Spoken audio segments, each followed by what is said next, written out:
পশ্চিমবঙ্গ উচ্চ মাধ্যমিক শিক্ষা সংসদের একাদশ শ্রেণীর প্রথম সেমিস্টারের বাংলা বিষয়ের কবিতা ঈশ্বরচন্দ্র বিদ্যাসাগর, যেটি লিখেছেন মাইকেল মধুসূদন দত্ত, সেই কবিতাটি নিয়ে আজ আলোচনা করব। প্রথম সেমিস্টার পরীক্ষায় তোমাদের এই ঈশ্বরচন্দ্র বিদ্যাসাগর কবিতা থেকে এবং আরেকটি কবিতা সাম্যবাদী, এই দুটো কবিতা মিলিয়ে মোট 7টি 1 নম্বরের এমসিকিউ ভিত্তিক প্রশ্ন থাকবে। এই ঈশ্বরচন্দ্র বিদ্যাসাগর কবিতাটি লিখেছেন মাইকেল মধুসূদন দত্ত। 1866 খ্রিস্টাব্দে প্রকাশিত চতুর্দশপদী কবিতাবলী কাব্যগ্রন্থের অন্তর্গত এই 86 সংখ্যক কবিতা হল ঈশ্বরচন্দ্র বিদ্যাসাগর। সমাজ এবং সাহিত্যের যে সুবিশাল ধারা, সেই সুবিশাল আঙিনায় ঈশ্বরচন্দ্র বিদ্যাসাগর তার সমগ্র জীবনকেই বিচরণ করেছিলেন।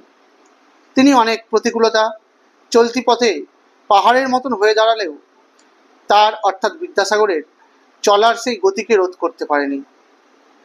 তৎকালীন সমাজের কুসংস্কার এবং সংকীর্ণতার দেয়ালকে ভেঙে বর্তমানে যে আমাদের সভ্যতা যতদূর আজ এগিয়ে এসেছে, সেখানে এই ঈশ্বরচন্দ্র বিদ্যাসাগরের অবদান এক কথায় অনস্বীকার্য।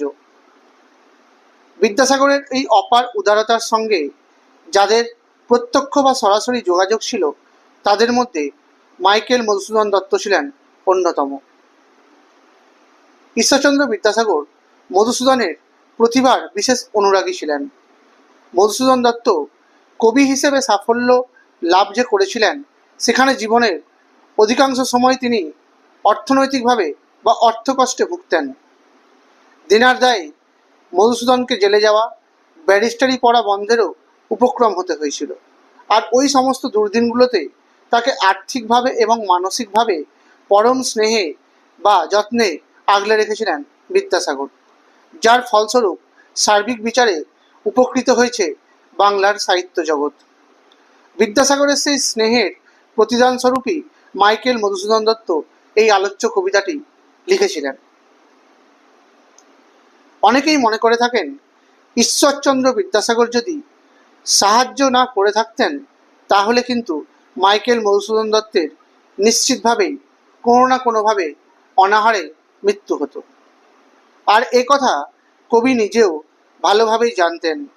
তাই মধুসূদন দত্ত নানাভাবে বিদ্যাসাগরের প্রতি কৃতজ্ঞতা জানিয়েছিলেন।